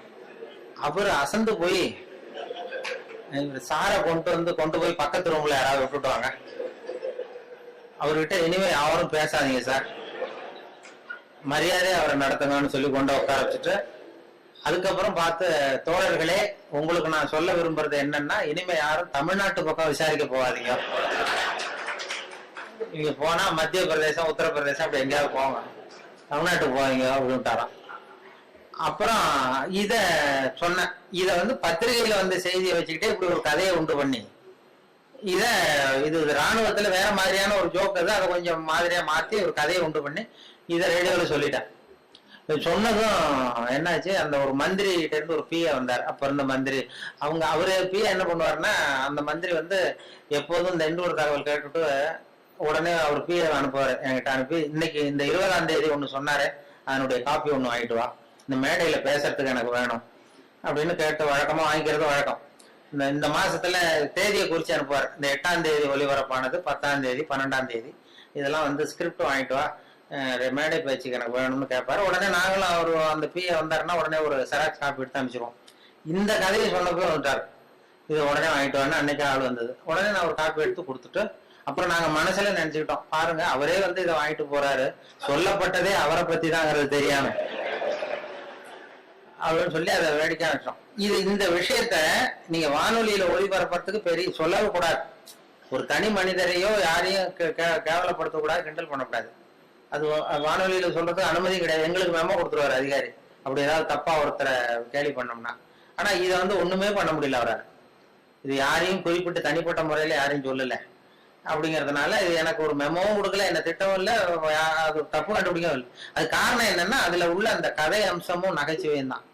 அந்த வேடிக்கையும் அந்த கதையும் சேர்ந்துட்டுதுன்னா ஒரு இடத்துல சொல்லக்கூடாத விஷயத்த கூட சொல்ல முடியுதுன்னு பாருங்களேன். அதான் அனுபவம், அது நகைச்சுவைக்கு உள்ள மரியாதை. அப்படி நிறைய இதை சொல்லியிருக்கிறோம். சொல்லி அந்த எல்லா சப்ஜெக்டுக்கும் ஒவ்வொரு கதையை உண்டு பண்றது. கோவப்படம், சினம் தவிர்த்தல் அப்படின்னு ஒண்ணு. அப்புறம் இது சகிப்புத்தன்மை, இப்படி எல்லாத்துக்கும் ஒரு கதையை உண்டு பண்ணி சொல்றது வழக்கம். சினம் தவிர்த்தல்னா அந்த இவங்க வேதாத்திரி மகரிஷி, அவங்க அதுல சினம் தவிர்த்தல்னு ஒரு பயிற்சியை கொடுப்பாங்க. அது மாதிரி என்ன, இப்ப நான் வேதாத்திரி மகரிஷியினுடைய 95வது பிறந்த நாள் கூப்பிட்டுருந்தாங்க. அந்த ஆழியாருக்கு போயிட்டு வந்தேன் போன ஒரு 10-15 நாள் முன்னாடி. அப்ப எனக்கு ஒரு 15 வருஷத்துக்கு 10 வருஷத்துக்கு முன்னாடியே ஒருத்தர் சென்னையில ஒருத்தர் கூப்பிட்டார், சார் சினம் தவிர்த்தல்னு பயிற்சி நடத்துறோம், வாழ்க வளமுடன் அந்த வேதாத்திரி மகரிஷி, நீ வந்து கோவப்படாம இருக்கிறது எப்படின்னு பேசணும்னு என்ன கூப்பிட்டார். நான் சொன்னேன், நான் வந்து பயிற்சிக்கு வேணா வரேன், பேசுறதுக்கு வேண்டாம், எனக்கு பயிற்சி கொடுங்கன்னு. இல்ல சார் பயிற்சி எல்லாம் நாங்க கொடுக்குறோம், நீ வந்து பேசிட்டு போ அப்படின்னாங்க. சரின்னு போய் நான் எனக்கு தெரிஞ்ச மாதிரி நான் ஒரு கதையை சொல்லிட்டு வந்துட்டேன். இது மாதிரி சினம் தவிர்த்தெல்லாம் எல்லாருக்கும் கோவம் வரும், ஒவ்வொருத்தர் ஒரு மாதிரி பண்ணுவாங்கன்னு சொல்லி ஒரு கதையை உண்டு பண்ணி, ஒரு மீனம்பாக்கம் ஏர்போர்ட்ல ஒரு ஜப்பானுக்கு போக வேண்டிய பிரயாணி லக்கேஜோட இருக்காரு. இந்த லக்கேஜை வாங்கி பிளேன்ல ஏற்றக்கூடிய தொழிலாளிகிட்ட ஒரு அடிக்க போறாரு, சண்டைக்கு போறாரு பெரிய மனுஷன். அவன் பதிலுக்கு முகம் சொல்லிக்கவே இல்லை, சிரிச்சுக்கிட்டே சரி சார் சரி சாருங்களாம். இவர் அடிக்க போறாரு, திட்டுறாரு, கண்ணாமன்னு போயிடுறாரு, கோவப்படுறாரு. அவனுக்கு கோவமே வரல. இவர் லக்கேஜை வாங்கி பிளேன்ல தொழிலாளி இவ பாட்டு திட்டாரு, சிரிச்சுக்கிட்டே சரி சரி சரின்னா கடைசியில லக்கேஜ் வாங்கிட்டு போயிட்டான். அப்புறம் பிளேன் வந்தது, அப்புறம் பிளேன்ல ஏறி இவரும் போயிட்டார். இதை பார்த்துக்கிட்டே ஒரு பேராசிரியர் உட்காந்துருக்காரு, சினம் தவிர்த்தல் பேராசிரியர். உடனே ஓடி போய் அந்த தொழிலாளியை கூப்பிட்டு வந்தார். இந்த பாருப்பா, நாங்கெல்லாம் சினம் தவிர்த்தல்னு பயிற்சி முகாம்லாம் நடத்துறோம், கோவப்படக்கூடாதுன்னு. உனக்கு கோவமே வரலையே, நீ வந்து எங்களுக்கு வகுப்பு நடத்தலாம் போல இருக்க. அந்த பெரிய மனுஷன் அவ்வளவு திட்டுனா, நீ வந்து பதிலுக்கு உன் முகம் சொல்லிக்கவே இல்லை, சிரிச்சுக்கிட்டே இருந்தே, அது எப்படி உனக்கு கோவமே வரலையான்னார். இப்ப அவன் சொன்னா, அப்படி இல்லை சார், மனுஷன்னு பிறந்தா கோவம் வரத்தான் செய்யும், அது அவங்கவுங்க பாணியில அவங்கவுங்க டீல் பண்ணுவாங்க, அவ்வளவுதான்.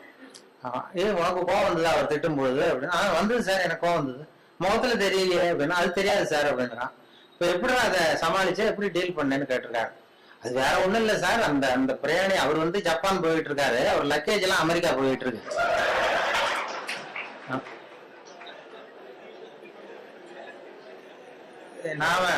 நாம எதுக்கு சார் அனாவசியமா வந்துட்டு சண்டை போடுறோம்?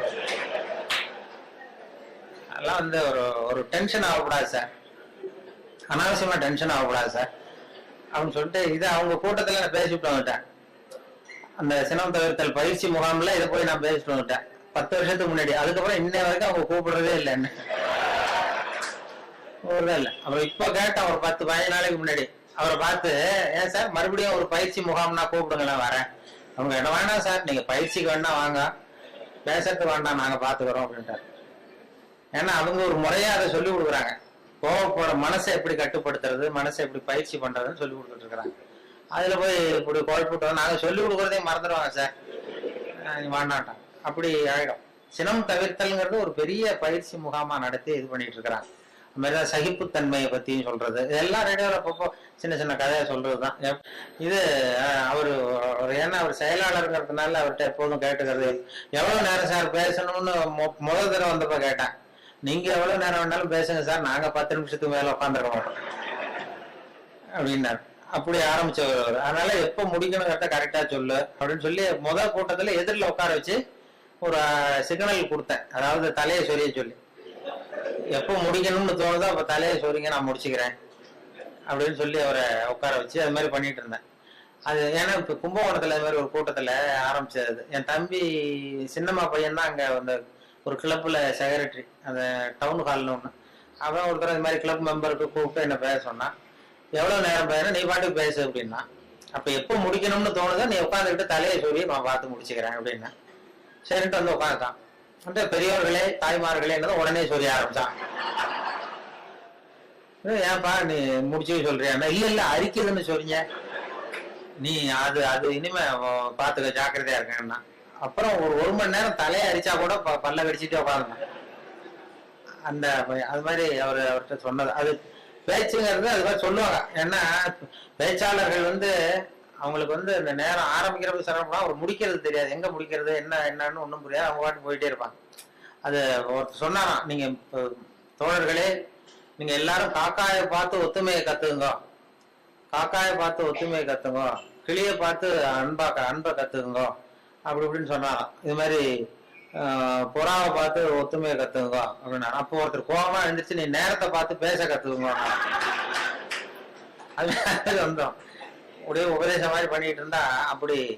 ஆனா பேச்சு சொல்லுவாங்க, அது வேடிக்கையாக சொல்றது உண்டு. ஒருத்தர் பேசிட்டே இருந்தாராம், ரொம்ப நேரம் பேசிட்டு இருந்திருக்காரு.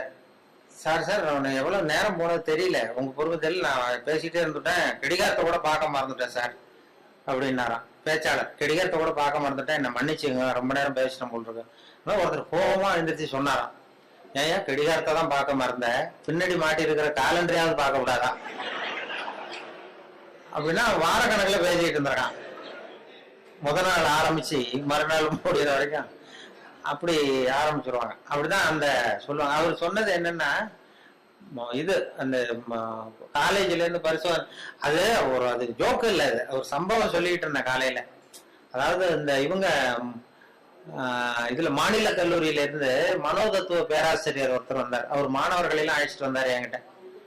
வானொலியில வேலை பார்க்கறப்போ இந்த பிரசிடென்சி காலேஜ்ல இருந்து சைக்காலஜி ப்ரொஃபசர் அவரு சில ஸ்டூடெண்ட்ஸ் எல்லாம் அழைச்சிட்டு வந்தார் என்கிட்ட. சார் நாங்க ஸ்டூடெண்ட்ஸோட வந்திருக்கோம் உங்ககிட்ட, உங்களுடைய ஒத்துழைப்பு தேவைன்னாரு. என்ன செய்யணும் சார்னா, உங்களை கொஞ்சம் டெஸ்ட் எல்லாம் பண்ணணும், சோதனை பண்ணணும்னாரு.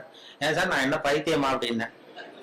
மனோதத்துவ பேராசிரியருங்கிறீங்க, என்ன சோதிக்கிறது என்ன இருக்கு? இல்ல சார், எங்க பாடத்திட்டத்திலேயே இது ஒரு அம்சம், அதனால நாங்க ஒரு பயிற்சி கொடுக்கறது மாதிரி, டாக்டர்களுக்கெல்லாம் அப்புறம் படிப்பு முடிஞ்ச பயிற்சி கொடுக்குறாங்களா, அது மாதிரி பயிற்சி இது. அதனால சரி சார் நான் என்ன பண்ணணும்னு, எங்க ஸ்டூடெண்ட்ஸ் எல்லாம் ஒரு கேள்வி கேட்போம், நீ பதில் சொல்லணும், யோசிக்காம உடனே பதில் சொல்லணும். அது யோசிச்சா என்னை பத்தி கௌரவமா என்ன சில உண்மைகளை மறைச்சிருவேன், அதாவது மனசுல இருக்கிறது அப்படியே வெளில வராதான். கேள்வி கேட்டு முடிச்சதும் டக்குன்னு பதில் சொல்லிடணும். இது ஒரு 10 பேர் கேட்போம், நாங்க சொல்லணும்னாரு அந்த பேராசிரியர். சரி சார் கேளுங்க சார் நான் சொல்லிடுறேன் அப்படின்னா. அதே மாதிரி 10 பேர் அவங்க டக்குன்னு படிச்சாங்க கேள்வியே, உடனே பதில் சொல்லிட்டேன், எதுவும் யோசிக்காம சொல்லிட்டேன். உடனே அவங்க 10 பேர் பேராசிரியர் எல்லாம் தனியா போய் உட்காந்து கணக்கு போட்டாங்க. எல்லாத்தையும் என் பதில வச்சு என்னத்தையும் கணக்கு கூட்டல் கழிச்சு எல்லாம் போட்டு கடைசியில என்கிட்ட, சார் உங்க கேரக்டர் என்னங்கிறத நாங்க முடிவு பண்ணிட்டோம், உங்க கேரக்டர் என்னங்கிறத முடிவு பண்ணிட்டோம் அப்படின்னாங்க. என்ன சார் அப்படின்னு, உங்களை யாராலையும் ஜெயிக்க முடியாது சார் அப்படின்னாங்க. ஏன் அப்படி சொல்றீங்க அப்படின்னா, அது ஏன் உங்களை யாராலையும் ஜெயிக்க முடியாதுன்னு சொல்றோம்னா, நீங்க எப்பவும் தோத்து போறதுக்கு தயாரா இருக்கீங்க, தோத்து போக தயாரா இருக்கிற ஒருத்தரை யாராலையும் ஜெயிக்க முடியாது, இதுதான் உங்க கேரக்டர் அப்படின்னு என்னை பத்தி அவங்க சொல்லிவிட்டு அதுக்கப்புறம் ஒரு புத்தி சொன்னாங்க. இந்த கேரக்டர் உள்ளவங்க எந்த தொழில் தொடங்கினாலும் அது உருப்படாது. அதாவது பிசினஸோ வியாபாரமோ எதை பண்ணாலும் உங்களுக்கு சரியா வராது, அந்த பிசினஸும் வீணா போடும். ஏதோ அதிர்ஷ்டவசமா அரசாங்கத்துல சேர்ந்திருக்கீங்க, இதுல உங்களுக்கு ஒன்றும் பெரிய ரிஸ்க் கிடையாது. அதனால இந்த மனோபாவம் உள்ளவங்க வேற வாழ்க்கையில வெற்றி அடைய முடியாது. அதாவது அந்த ஒரு தொழில் துறையிலேயோ ரொம்ப அந்த இது பண்ண முடியாதுட்டார். அத அந்த ரகசியத்தை அவங்கள்ட்ட சொன்னா அது எல்லாருக்கும் சொல்லுங்கன்னு சொல்லிட்டாரு. அது மாதிரி அது சில பேர் ஒவ்வொருத்தருடைய கேரக்டருக்கு தகுந்த தொழில் அமையணுமா, அப்படி பண்ணாதான் அது நல்லது. அதனாலதான் சொல்லுவாங்க என்ன சில இதுல இந்த இந்த மனோபாவத்துல சில வசதி உண்டு. வாழ்க்கையில வந்து ஜெயிக்கிறது தான் சந்தோஷம்னு நாம நினைச்சுக்கிட்டு இருக்கிறோம். தோத்து போறதுதான் உண்மையான சந்தோஷம். அது இப்ப என் பேரனோட விளையாடி தோத்து போகும்போது ஜெயிக்கிறத விட சந்தோஷமா இருக்கு. சின்ன குழந்தைகள்கிட்ட, பக்கத்து வீட்டு குழந்தைகள்கிட்ட நான் விளையாடி தோத்து போறேன், அது எனக்கு ஜெயிக்கிறத விட சந்தோஷமா இருக்கு. தோத்து போறதுதான் சந்தோஷம்ங்கிறத தெரிஞ்சுக்கிறதுக்கு எனக்கு 60 வருஷம் ஆயிருக்கு. இது வரைக்கும் ஜெயிக்கிறது தான் சந்தோஷம்னு நினைச்சுக்கிட்டு இருந்தோம். அது இல்லை, அது வாழ்க்கைங்கிற பந்தயத்துல தோற்று போக கற்றுக்கொள்ளுங்கம்மா. வாழ்க்கைங்கிற பந்தயத்துல, ஓட்ட பந்தயத்துல நீங்க ஜெயிக்கிறதுக்கு கத்துங்க. அதாவது ஒரு ஓட்ட பந்தயம் நடந்துகிட்டு இருந்ததான், ஒரு 10 பேர் ஓடிக்கிட்டு இருந்தான். முதல்ல ஒருத்தன் ஓடுறான், அவன் தான் ஜெயிக்க போறான். அந்த வின்னிங் பாயிண்ட் ஜெயிக்கிற கட்டத்துல பின்னாடி வந்தவன் தடுமாறி கீழே வந்துட்டான் பந்தயத்துல. உடனே முன்னாடி ஓடிட்டு இருந்தவன் டக்குன்னு நின்று அந்த விழுந்தவனை தூக்கிட்டு ஓரமா போயிட்டான். விழுந்தவனை தூக்கி அவனை தொடச்சு அவனை ஆசுவாசப்படுத்தி கொண்டு போட்டான். 3வதா வந்தவன் முதல்ல வந்துட்டான். ஜெயிச்சதும் கூப்பிட்டு பரிசு கொடுத்தாங்களா இதுல போட்டி முடிஞ்சதும் அந்த 3வதா ஃபர்ஸ்ட் வந்தவனுக்கு பரிசு கொடுத்துட்டாங்க. அப்புறம் இந்த முன்னாடி வந்து இவனை தூக்கிட்டு போனான்ல, அவனை கூப்பிட்டு அவனுக்கு ஒரு பரிசு கொடுத்தாங்களாம். கொடுத்துட்டு அவர் சொன்னாராம், அந்த பரிசு கொடுத்தவர், அவன் ஓட்ட பந்தயத்துல அவன் ஜெயிச்சுட்டான், ஆனா வாழ்க்கைங்கிற பந்தயத்துல நீ தான் ஜெயிச்சிருக்கிற, இதுதான் உண்மையான வெற்றி. நீ தோத்து போறதுதான் உண்மையான வெற்றி. உன்னுடைய தோல்விதான் வெற்றிக்கு காரணம். உன்னுடைய தோல்வியை பாராட்டுகிறோம் அப்படின்னு சொல்லி பாராட்டாங்களாம். அப்படி அந்த தோல்வி கூட நமக்கு மகிழ்ச்சி, அந்த நுணுக்கமா அது தத்துவார்த்தமா புரிஞ்சுக்க வேண்டிய விஷயம். அந்த இப்ப விட்டு கொடுக்குறது நல்ல பெரிய மனப்பான்மை நல்லதுதான்னு போதனை பண்ணுவான். ஒரு ஓட்டப்பந்தயத்துல பின்னாடி வர்றவனுக்கு விட்டு கொடுத்துருவோமா, நீ போடா முன்னாடி, விட்டு கொடுக்கறது தான் நல்லதுன்னு சொல்றாங்க, நீ முன்னாடி போனா மெதுவா வரேன்னு சொல்ல மாட்டோம். அது ஓட்டப்பந்தயம்ங்கிறது வேற, வாழ்க்கைங்கிற பந்தயம் வேற. வாழ்க்கை பந்தயத்துல தோற்று போக கற்றுக்கொள்ளுங்கள் அப்படிங்கிறது ஒரு பெரிய. அதே மாதிரி சகிப்புத்தன்மை இதெல்லாம் சொல்லுவாங்க. சகிப்புத்தன்மைங்கிறது இன்டர்நேஷனல் இயர் ஆஃப் டாலரன்ஸ் அப்படின்னு கொண்டாடினாங்க. சர்வதேச சகிப்புத்தன்மை ஆண்டு 1995. அப்ப ரேடியோல இது மாதிரி சகிப்புத்தன்மையை பத்தி நீ ஒரு இது சொல்லணும்னு சொன்னாங்க. இங்க டைரக்ட் அப்பப்போ சொல்லுவாரு, அப்பப்போ ஒரு ஆர்டர் போடுவார், இன்னைக்கு இதை பத்தி சொல்லு, இன்னைக்கு அதை பத்தி சொல்லணும். அந்த கருத்தை வாங்கிட்டு கதையை வழக்கம் போல கதை ஒண்ணு பண்றதுதான். அது ஒரு டாக்டர் உட்கார்ந்து இருக்கிறாரு இந்த ரூம்ல டாக்டர் உட்கார்ந்துருக்காரு. வெளியில பெஞ்சு போட்டிருக்கு வரிசையா, அதுல 40 பேர் வந்து உட்காந்துருக்கான். 40 பேரும் டாக்டர் பாக்கிறதுக்கு. 40 பேர் சட்டையும் கட்டி பக்கத்துல வச்சிருக்கான். 40 பேர் வாயிலும் 40 தெர்மாமீட்டர் இருக்கு. இது எதுக்கு வந்தான்னு தெரியல. எல்லாரும் தெர்மாமீட்டரோட வரிசையா உட்காந்துருக்காங்க. அப்போ ஒருத்தன் செவுத்துல ஆணி அடிக்கிறதுக்கு காலண்டர் மாற்ற ஆணி அடிச்சுன்னா விரல் நசுக்கி போச்சு அதே தெருவில். சரி நம்ம தெரு டாக்டர் தானேன்னு ஓடி வந்து நர்ஸை மாட்டேன், நர்ஸு இது சிஸ்டர் இதுல ஏதாவது மருந்து போடுங்கன்றான். இதுல மருந்து நீ 41வது ஆளா உட்காருன்னு இருக்கு. இல்லையே நான் விரல் தானேன்னு இருக்கான். அதெல்லாம் கேட்காத உட்காருன்னு உட்கார்ந்தான். சட்டை கேட்டுன்னு இருக்கு, மறுபடியும் விரல காட்டிடுறான். அதெல்லாம் நீ எங்க அடிபடுவான்னு சட்டை கேட்டுன்னு எல்லாரையும் பாருன்னதும் எல்லாம் கட்டி வச்சுறான். இவன் கட்டி வச்சுட்டான். கொஞ்சம் வாயை திறந்து தெர்மாமீட்டர் வச்சுட்டு ஓடி போச்சு. இப்போ வாயில தெர்மாமீட்டர் வச்சுக்கிட்டு யோசிக்கிறான், எதுக்கு தெர்மாமீட்டர் வச்சு பாக்குறாங்க, நாங்க விரல் தானே நசிக்கிட்டு வந்தோம் அப்படின்னு பார்த்தா அவன் விரல் நசிக்கிருக்கான்னு எட்டி பாக்குறான். அவனுக்குலாம் நல்லா இருக்கு. சரி எதுக்குடா வந்தேன்னு கேட்கணும்னா வாயை திறக்க முடியல. அவனும் ஏதோ சைகையிலேயே பதில் சொல்றான், வாயில மூடிட்டு அப்படி இப்படின்னு ஏதோ சொல்றான், புரியல.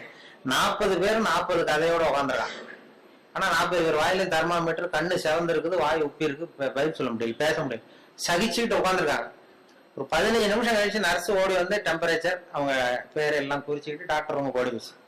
இப்படி போனதுக்கு அப்புறம் இவன் ஆரம்பிச்சான், இந்த 41வது ஆள் விரல் நசிட்டு தானே, உலகம் ரொம்ப கெட்டு போச்சியா, எதுக்கு தெர்மாமீட்டர் வச்சு பாக்குறேன்னு தெரியல அவங்களுக்கு, எல்லாத்துக்கும் தெர்மாமீட்டர் வைக்கிறாங்க, சட்டையை கேட்ட சொல்றாங்க, இதை நான் சும்மா விட போறது இல்லை, உண்டு இல்லைன்னு பார்க்க போறேன்னு சொல்றான். அப்ப இந்த 40வது ஆள் அவனுக்கு அட்வைஸ் பண்றான், அந்த பாருப்பா இது மாதிரிலாம் சத்தம் போடாத, இதெல்லாம் வந்தா இது சர்வதேச சகிப்புத்தன்மை ஆண்டு, இது மாதிரி இடத்துலதான் நாம சகிப்புத்தன்மையை கத்துக்கணும். இது மாதிரிலாம் அனாவசியமா அப்படிலாம் சத்தம் போடாது, கொஞ்ச நேரம் மரியாதையா வாழை சுட்டிட்டு மரியாதையா உட்கார் அப்படின்றான் இந்த 40வது ஆள் அவன்கிட்ட. அப்படி சொன்னதும் அவனுக்கு இன்னும் கோவம் வந்துட்டுது. 41வது ஆள் விரல, நீ எனக்கு இவ்வளவு புத்தி சொல்றியடா, நீ எதுக்கு வந்த அப்படின்னு இருக்கான். நான் தபால் கொடுக்க வந்தவையா,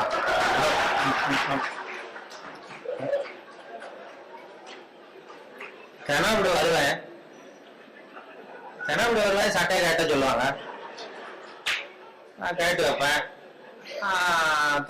தெர்மாமீட்டர் வச்சு பார்ப்பாங்க, அதுக்கப்புறம் எடுத்துட்டு போனதும் மறுபடியும் சட்டையை மாட்டிக்கிட்டு நான் பாட்டு தபால் கொடுத்துட்டு போயிடுவேன். இதுல என்ன கெட்டு போயிட்டோம், எல்லாரும் சகிப்புத்தன்மை வந்து வளர்த்துங்கப்பா எல்லாரும் அப்படின்னு சொல்லிட்டு போனாங்களாம். அது மாதிரி இது மாதிரி சந்தர்ப்பத்தை எல்லாம் நீங்க அதை வளர்த்துக்கலாம். சகிப்புத்தன்மை வளர்த்துக்கிறது, சிரிக்க கத்துக்கிறது, அப்படின்ட்டு. அதனால இன்னும் நேரமும் ரொம்ப ஆயிருக்கும்னு நினைக்கிறேன். இன்னும் ரொம்ப அது மாதிரி அந்த சொல்லுவாங்க, ஒரு ஒரு பேச்சாளர் ரொம்ப வேகமா எங்கேயோ போயிட்டு இருந்தாராம், வேகமா வந்துட்டு இருந்தாராம். வரும்பொழுது ஒரு சிங்கம் வந்து வழிமறிச்சுதான். நான் உன்னை சாப்பிட போறேன் இருக்கு சிங்கம். ஐயோ நீ என்ன சாப்பிடாத, நான் ஒரு முக்கியமான கூட்டத்துல பேச போயிட்டு இருக்கேன் அப்படின்னாராம். ஐயோ அதெல்லாம் முடியாது, எனக்கு பசிதான் முக்கியம் இருக்கு சிங்கம். என்ன நீ என்ன அவ்வளவு நல்லா பேசுவியா அப்படின்னு தான் சிங்கம் அந்த பேச்சாளர். ஐயோ அதை ஏன் கேட்கற, நான் பேச ஆரம்பிச்சேன்னா கேட்கறவங்க அப்படியே மயங்கி விழுந்துருவாங்க. நீ இங்கே பேச, நான் மயங்கி விழறேன் நான் பாப்போன் இருக்கு சிங்கம். அங்கேயே ஆரம்பிச்சாரு, பெரியவர்களே தாய்மார்களேன்னாரு. உடனே கரகரகரன்னு சுத்தி வந்துடுது, அப்படியே மயக்கம் போட்டு வந்துடுதே. ஆஹா இதுதான் நேரம் நம்ம தப்பிக்கிறதுன்னு மெதுவா பாம்பு மாதிரி நெளிஞ்சு போனாராம். எழுந்திரிச்சு ஓடனா அந்த அதிர்ச்சியில அவன் முடிச்சுக்கிட்டான்னா மயக்கம் தெளிஞ்சிரும்ல, அந்த சிங்கத்துக்கு மயக்கம் தெளிஞ்சிரும். அதனால மெதுவா நழுவி அப்போ கொஞ்சம் தூரம் போய் எழுந்திரிச்சு ஒரே ஓட்டமா ஓடி போட்டான். ரொம்ப தூரம் ஓடுறான், வேருக்கு ஓடுது, மூச்சு வாங்குது. சிங்கம் பின்னாடி துரத்துதா அங்கேயே கிடக்கான்னு திரும்பி பார்க்கறது கூட தைரியம் இல்லை, அவ்வளவு தூரம் ஓடி போட்டான். ரொம்ப தூரம் போய் ஒரு இடத்துல மூச்சு வாங்க நின்று திரும்பி பார்த்தான். சிங்கம் அப்படியே கிடக்கா, என்னென்ன மூச்சு வாங்குது வேற தொழுது பார்த்தா சிங்கம் அப்படியே கிடக்கு, மயங்க விழுந்தது, எழுந்திரிக்கவே இல்லை, அப்படியே கிடக்கு. இவன் அங்க இருந்து அந்த சிங்கத்தை பார்த்துட்டு மனசுல நினைச்சுக்கிட்டானா, நல்ல வேலை நம்ம பேசினதை கேட்டுவிட்டு அந்த சிங்கம் மயங்கி விழுந்ததுனால நாம தப்பிச்சோம் அப்படின்னு அவன் நினைச்சுக்கிட்டானா. அதே நேரம் அந்த சிங்கம் லேசா ஒரு தலையை தூக்கி ஒரு கண்ணால அவனை பார்த்துதான். பார்த்துட்டு இது நினைச்சுக்கிட்டு தான், நல்ல வேலை மயங்கி விழுந்தது மாதிரி நடிச்சதுனால நாம தப்பிச்சோம், இல்லைன்னா அவன் பேசியே கொண்டிருப்பான் நம்மள அப்படின்னு இதை நினைச்சுக்கிட்டு தான். அது எதுக்குன்னா இப்ப உங்களை எல்லாம் பார்த்தா அந்த சிங்கத்தோட முகமா தெரியல, ஏன்னா பசி நேரம் வந்துட்டுது.